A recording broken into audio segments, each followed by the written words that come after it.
ça pour que je puisse apporter une réponse assez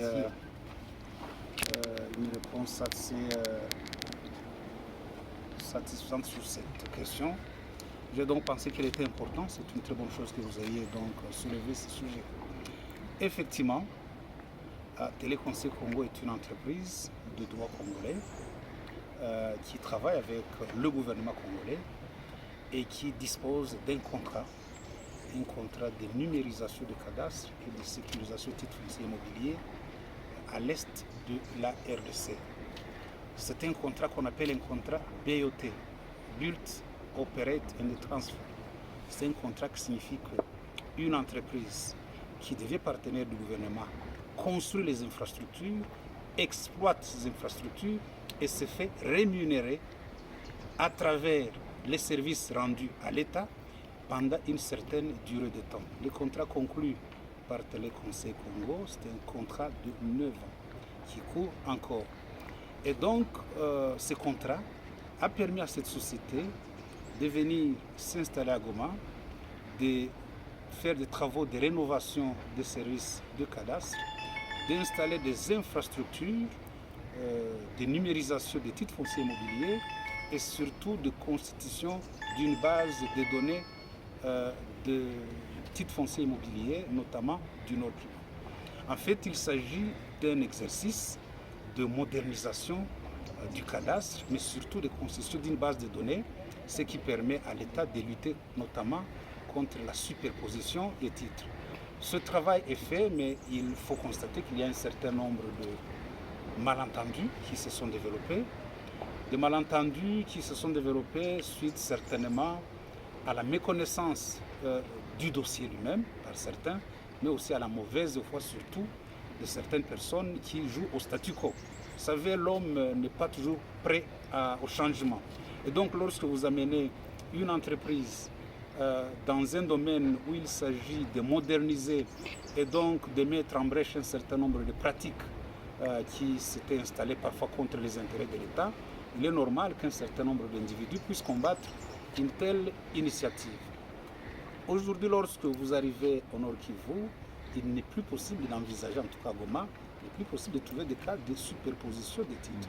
Aujourd'hui, lorsque vous avez fait sécuriser votre titre, ça vous permet d'être sûr que plus personne ne pourrait s'installer sur vos droits et interférer dans ce qui vous revient. Lorsque vous avez la carte de propriétaire, cette carte vous permet de vous relier à la base de données de l'ensemble des titres déjà numérisés ici au Nord Kivu. Et donc, c'est, je dirais, par mauvaise foi, que certaines personnes soulèvent la question comme pour dire que Téléconseil est venu percevoir des frais qui sont induits. Non, les frais qui sont perçus par Téléconseil, ce qu'on appelle les frais de sécurisation, c'est des frais qui sont fixés par voie d'arrêté ministériel. C'est des frais qui sont donc fixés par le gouvernement congolais. Je voudrais noter en passant que le contrat entre Téléconseil et le gouvernement congolais, c'est un contrat qui a été adopté en conseil de ministres. Ce n'est pas un contrat, une affaire, toute petite affaire entre cette entreprise et un certain service ici. C'est, je dirais bien, un contrat conclu avec le gouvernement. Les frais de sécurisation sont fixés par voie d'arrêté. Ces frais varient de 40 $ à 250 $, le tout dépendant de la nature du bien dont on doit sécuriser les titres. En fait, je n'ai pas eu le temps de le dire aux députés provinciaux, les frais de sécurisation des titres, ce ne sont pas ces frais qui posent problème. Je crois que les personnes qui sont réfractaires au changement cherchent à faire croire que les frais de sécurisation constituent un problème. Lorsque vous opérez une mutation, vous avez acheté une maison par exemple, vous devez opérer une mutation en votre nom. Eh bien, les frais qui reviennent à l'État ne dépassent pas 100 $ en réalité. Les frais de Téléconseil, comme je vous l'ai dit, c'est des frais fixés par voie d'arrêté pour permettre à Téléconseil, en vertu du contrat BOT, de rentrer dans son investissement. Ces frais, supposons qu'ils soient de 150 $. On serait déjà à 250 $, n'est-ce pas? Mais aujourd'hui, lorsque vous faites une mutation, les agents du cadastre vont vous demander 1500 $, 1000 $. 1500, 2000 dollars parfois.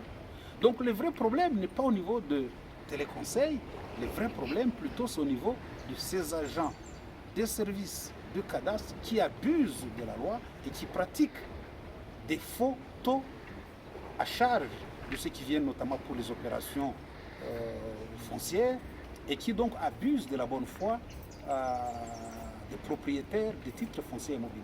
Donc aujourd'hui, ne faut pas qu'on puisse tromper l'opinion.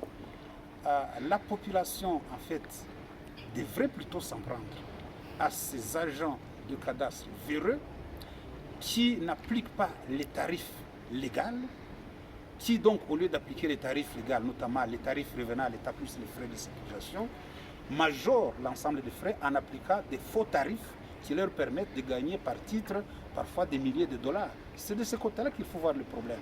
Donc, j'ai tenu à votre intention ici à préciser que Téléconseil n'est pas une entreprise qui est venue pour, comment dirais-je, brader les intérêts du propriétaire foncier, mais plutôt c'est une entreprise qui est venue pour sécuriser les biens fonciers et donc qui est installée dans l'intérêt des propriétaires fonciers.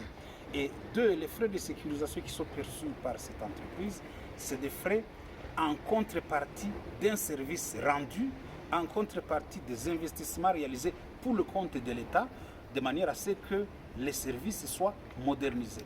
Il est donc abusif, je dirais méchant, de prêter des intentions à cette entreprise comme si c'est elle qui est venue malmener la population. Je crois que ceux qui malmènent la population, ce sont les agents du cadastre, je dis bien des agents véreux, qui n'observent pas les tarifs de l'État, qui pratiquent de faux tarifs et qui font payer à la population parfois des montants 10 fois, 15 fois plus élevés que ce qui aurait dû rentrer dans les caisses du Trésor et ce qui aurait dû revenir au profit de Téléconseil Congo. Voilà ce que je pouvais apporter comme précision sur ce sujet. Oui, honorable sénateur, parmi toutes les questions qu'on vous a posées lors de votre intervention, il y a celle liée au rajeunissement de la classe politique, c'est-à-dire donner la chance aux jeunes d'intervenir aussi dans la gestion de la chose publique. Est-ce que vous pouvez nous dire pourquoi vous voulez rentrer au Sénat? Je voudrais rentrer au Sénat parce que je pense que la province du Nord Kivu a encore besoin de mes compétences, de mon dévouement. En tout cas, je suis disponible pour servir encore l'État et la province. Je ne constitue pas du tout une menace pour la jeunesse. Moi-même, vous savez, j'ai commencé ma carrière à 39 ans. À l'heure qu'il est, j'ai 60 ans. Je crois que je ne suis pas si vieux que cela. Mais j'ai encore l'énergie et la capacité de servir encore l'État. Lorsque moi-même, je suis entré comme politicien à 39 ans, il y a des vieux que j'ai trouvés. Moi, j'étais dans le tout premier gouvernement comme ministre de l'économie avec des amis comme Tambo Mamba, comme Fé Kamanda Kamanda. C'est des aînés que j'ai trouvés, mais dont j'ai beaucoup profité de leur expérience. Et donc, le rajeunissement de l'État, ou même, je dirais, des acteurs politiques, ne devrait pas signifier le départ ou le renvoi de tous les anciens politiciens. Ce serait, je pense, une erreur de penser qu'on peut faire table rase, chasser tous les vieux, installer des jeunes sans expérience, sans connaissance de terrain et espérer que les affaires de l'État vont marcher comme sur des roulettes. Les vieux sont là pour aussi éclairer, donner, indiquer la bonne voie à suivre aux jeunes. Les vieux sont là pour faire bénéficier de leur expérience à la jeunesse. Je suis donc très très ouvert à travailler avec tout le monde, les jeunes y compris, et je pense que la petite expérience dont je dispose, dont j'ai dû, aujourd'hui je pense que j'ai fait allusion à un certain nombre de réalisations et de projets justement dont je suis porteur, je pense que s'il y a des jeunes qui ont la chance d'être élus au Sénat ou même à l'Assemblée nationale, ils pourraient profiter de cette expérience. Et c'est comme ça qu'on prépare la relève. Préparer la relève signifie travailler avec la jeunesse de manière à lui indiquer la voie et à lui donner la possibilité de poursuivre les chemins. Alors, vous postulez aux élections sénatoriales. La province du Nord Kivu connaît une crise sécuritaire et humanitaire sans précédent. Croyez-vous quel type de sénateur est maintenant adéquat? temps nécessaire pour ébaucher mon bilan, mais j'ai très clairement démontré que s'il y a un sénateur ou un député national originaire du Nord qui a parlé, puisque la mission d'un élu, c'est de parler au sein de l'hémicycle, c'est d'interpeller des ministres, c'est de soulever des problèmes qui concernent sa province, du moins pour les sénateurs, c'est de faire les plaidoyers. Mais également, il y a le volet législatif, c'est de proposer des lois. Donc s'il y a un élu originaire du Nord Kivu, député national ou sénateur, qui a parlé, qui a plaidé pour la province du Nord Kivu, qui a interpellé des ministres, je ne voudrais pas énoncer le nombre d'interpellations que j'ai formulées, le nombre de questions orales avec débat que j'ai posées aux ministres, qui a initié des enquêtes parlementaires dont le Nord Kivu pourrait être bénéficiaire, qui a plaidé pour que la province du Nord Kivu puisse disposer de ressources pour son fonctionnement. En tout cas, qui s'est battu pour cette province, je suis de cela. Je suis parmi ceux-là et je crois que de temps en temps, vous m'avez suivi dans les médias. Mais j'ai indiqué aussi que je suis parmi les rares élus originaires du Nord Kivu qui ait initié une proposition de loi et une loi cadre. Je crois que je suis le seul de la législature, Assemblée nationale et Sénat confondus. Je suis le seul élu certainement qui a initié une loi cadre, c'est-à-dire une loi de portée générale et transversale qui peut servir de référence pour d'autres lois spécifiques. La loi cadre sur la stabilité et le développement des milieux ruraux en République démocratique du Congo. C'est une loi très importante. Elle n'est certainement pas encore passée jusqu'aujourd'hui. Elle a été jugée recevable au niveau du Sénat. Une fois que nous rentrons au Sénat, nous nous ferons fort de pouvoir la relancer pour que très rapidement, en tout cas avant la fin de cette année, cette loi soit votée. C'est une loi d'une importance telle que nos milieux ruraux, qui sont aujourd'hui dans un abandon total, une fois que cette loi aura été votée, nos milieux ruraux pourront retrouver, je crois, de leur valeur et de leur éclat pour que finalement il y ait moins d'exode rural, pour que finalement il y ait des services de l'État en milieu rural, des agronomes, par exemple, qui doivent être au service de la population, des animateurs ruraux qui doivent être au service de la population, un service national dont vous entendez parler, qui est au service de la population et dans chaque province, et de ressources qui sont générées par le développement rural pour le développement des entités rurales. Voilà autant de sujets que j'ai abordés dans cette loi. Des questions liées à l'hygiène publique en milieu rural, n'est-ce pas? Autant de questions qui feront qu'une fois que cette loi est votée, je suis sûr que l'image des milieux ruraux en République démocratique du Congo va fondamentalement changer. Les programmes de 145, le développement de 145 territoires dont on a tant parlé, aura de la base, du fondement pour être exécuté. Voilà une initiative parlementaire, n'est-ce pas, que j'ai prise, mais j'ai, comme je l'ai indiqué dans mon exposé, j'ai également plusieurs autres initiatives que je compte la province. Le sénateur est là, entre autres, justement, pour faire valoir les problèmes de la province. Et je pense que le type de sénateur dont la province du Nord Kivu a besoin, c'est des sénateurs engagés, des sénateurs qui connaissent la situation de la province, mais également le fonctionnement de l'ensemble des institutions. C'est des personnes, n'est-ce pas, qui sont à même de défendre les intérêts de la province du Nord Kivu parce qu'ils la connaissent bien, parce qu'ils maîtrisent les sujets, mais parce qu'ils ont aussi une certaine expérience, une certaine capacité de poser des problèmes auprès des institutions au niveau national. Le travail d'un sénateur, comme celui d'un député national, ne consiste pas seulement à rester dans l'hémicycle, ne consiste pas seulement à parler, c'est vrai que nous parlons. Le travail d'un sénateur ou d'un député national, c'est aussi de faire du plaidoyer, c'est de faire du lobbying, c'est de sortir parfois de son bureau, d'aller visiter des ministres, d'aller parler avec des amis à la présidence, en tout cas de faire le tour des autres acteurs politiques, justement pour faire les plaidoyers au profit de la province. Et je pense que nous y avons de la place. Nous y avons de la place parce que non seulement que nous connaissons notre province, nous sommes engagés, mais aussi nous avons une certaine expérience des institutions nationales à Kinshasa. Nous connaissons pratiquement, je dirais aujourd'hui, tous ceux qui sont au pouvoir. C'est des personnes avec qui on a travaillé ou qui sont passées par nous.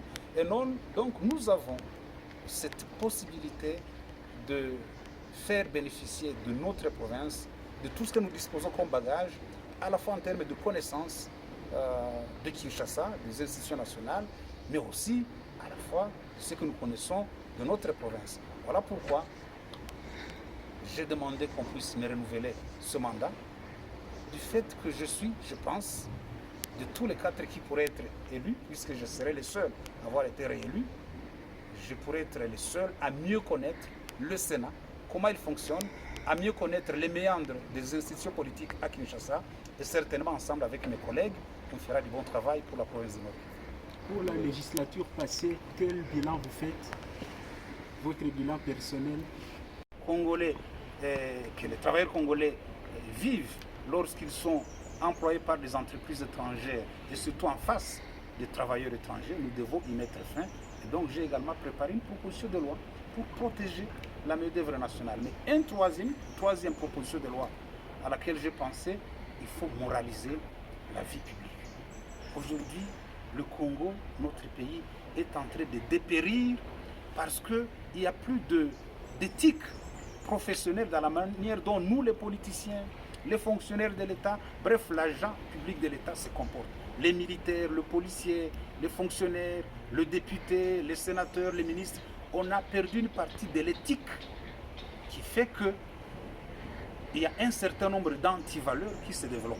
Je suis en train de préparer une proposition de loi qui ira dans le sens de promouvoir l'éthique professionnelle et moraliser la vie publique.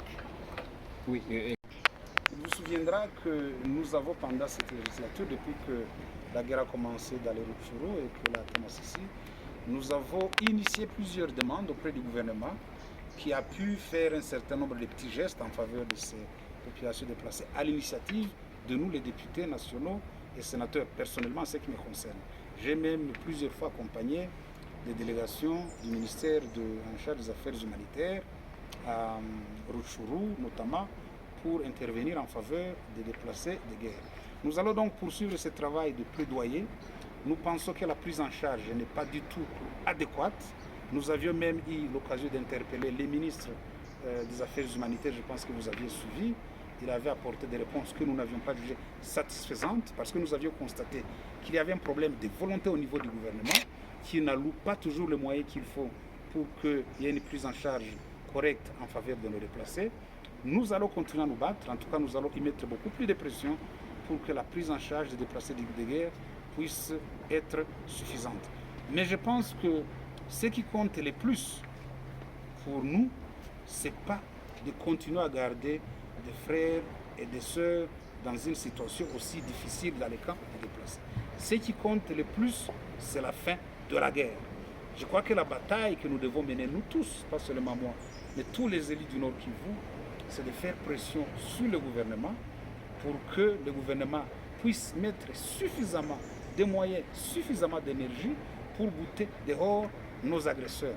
Il faut neutraliser les M23, il faut chasser les Rwandais du territoire national et c'est ce qui permettra justement à nos frères et sœurs qui sont dans les camps déplacés ici à regagner chacun son village et à mener une vie paisible comme par le passé.